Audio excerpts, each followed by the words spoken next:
Hey everybody, welcome to Home Groups, where we apply the message we heard this weekend at Freedom Valley Church. This weekend, Pastor Jerry spoke in the third week of our Wayward series, and he talked about Judas and how he went away from the call Jesus had for him. Yeah, he actually took offense at one point in Jesus' ministry. He said, how could you possibly let her pour out that whole expensive thing? Why couldn't we sell it and give it to the poor? And Jesus kind of rebukes him in that moment, and he takes offense, and we see sort of the beginning of Judas kind of going wayward. Yeah.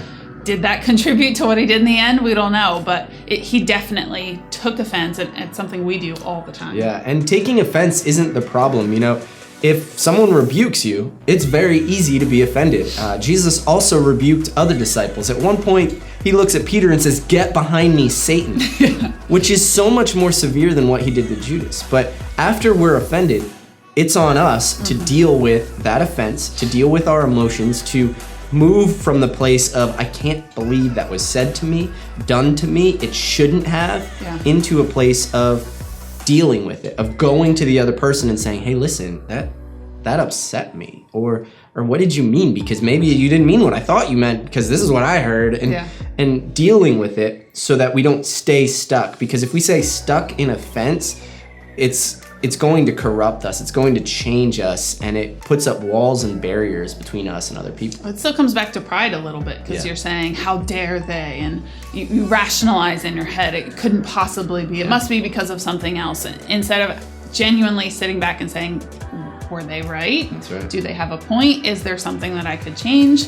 We put up all those walls, those pride barriers, when we could just forgive, choose to forgive. And that's what it all comes back to with taking offense, is you have to kind of make a decision up front that no matter what happens, you're going to forgive, because forgiveness isn't about the other person at all. It's about what happens inside of you. There's an old saying that says unforgiveness is like drinking poison and hoping the other person dies. It doesn't make sense. Yeah. Unforgiveness makes your soul black and tarnished and icky, not the other person's at all. It doesn't affect them.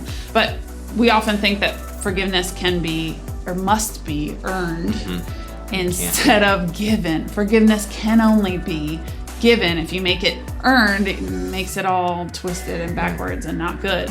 Trust can be earned and should be, but forgiveness must be given. And since we talked about offense and forgiveness this weekend at FV Church, we thought it'd be a really good thing for us to take evaluation in our lives. Is there anyone we've been offended by in the past or that we need to forgive? Maybe even in your home groups. Maybe you felt slighted by accident, or you are holding some offense against someone. Let's deal with that today so that we can be in proper communion with one another. Yeah, have a great discussion, guys. See you next week.